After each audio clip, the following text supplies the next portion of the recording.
माज़ी तो मेरे ज़हन में क्यों घर बनाए बैठा है। जब आया था तो लम्हा था, अब साया बन के छाया है। Hi, this is Sid Bari and welcome to my channel. So today we're going to talk about our past experiences, our past experiences, and how they deter us from taking our next adventure. So if your past experience has not been positive, अगर आपने कुछ किया, for example I will talk about my self. मैंने यार अब दिमाग में आता है, यार तुम ये शुरू तो कर रहे हो, वो पिछली बार यार वो बिजनेस भी किया था, वो साला चला नहीं यार।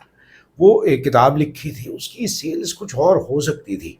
So but the thing is that there is a joy in doing, and this past is in the past. ये आज तो नहीं है ना, चलो छोड़ो इन बातों को और just take the next step. Okay, so but does that impact your present? Of course it does.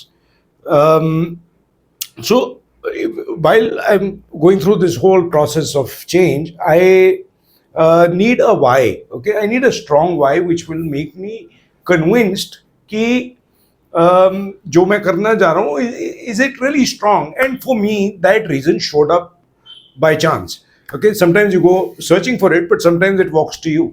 So there was this gentleman, I will not name him, but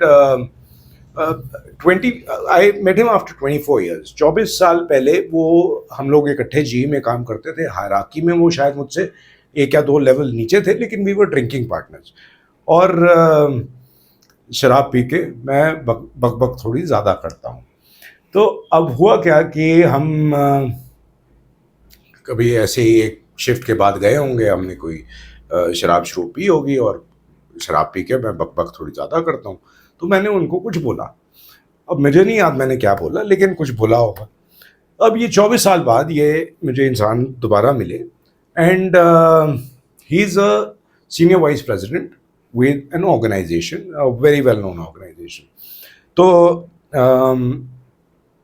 ऐसे हमारी बातचीत चालू हुई, तो वो कहने लगे कि सर आपको याद होगा कि आपने मुझे ना ये 3 चीज़ें सिखाई थी, और इन 3 चीज़ों में के बेसिस पे मैंने अपना पूरा करियर बना लिया।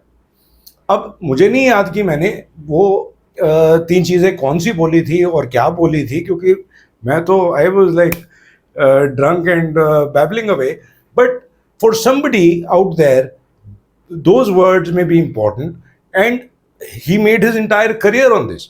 And how?